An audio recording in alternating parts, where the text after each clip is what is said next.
নমস্কার দর্শক বন্ধুরা।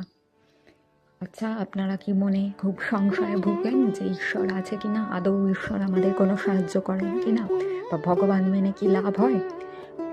মনে যদি এই দোলাচল, এই দ্বিধাদ্বন্দ্ব, হতাশা সর্বদা ভোগেন, তাহলে অবশ্যই শুনুন স্বামী বিবেকানন্দ, আমাদের প্রিয় স্বামীজির জীবনে ঘটে যাওয়া এই ঈশ্বরকে হঠাৎ দেখা গেল কোথা থেকে একজন মানুষ এসে উপস্থিত হলো এবং স্বামীজিকে কিছু খাবার এবং পানীয় জল দিয়ে গেল এবং প্রণাম করে বিদায় নিল।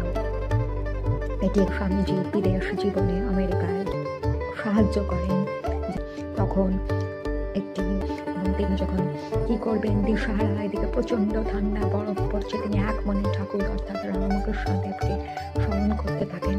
কোথার থেকে এক অজানা দম্পতি তখন পদে পুরো ভিডিওটি লং ভিডিওতে পেয়ে যাবেন পুরো কাহিনীটি। দেখতে থাকুন। ডেসক্রিপশন বক্সে, কমেন্ট বক্সে লিংক পাবেন। নমস্কার।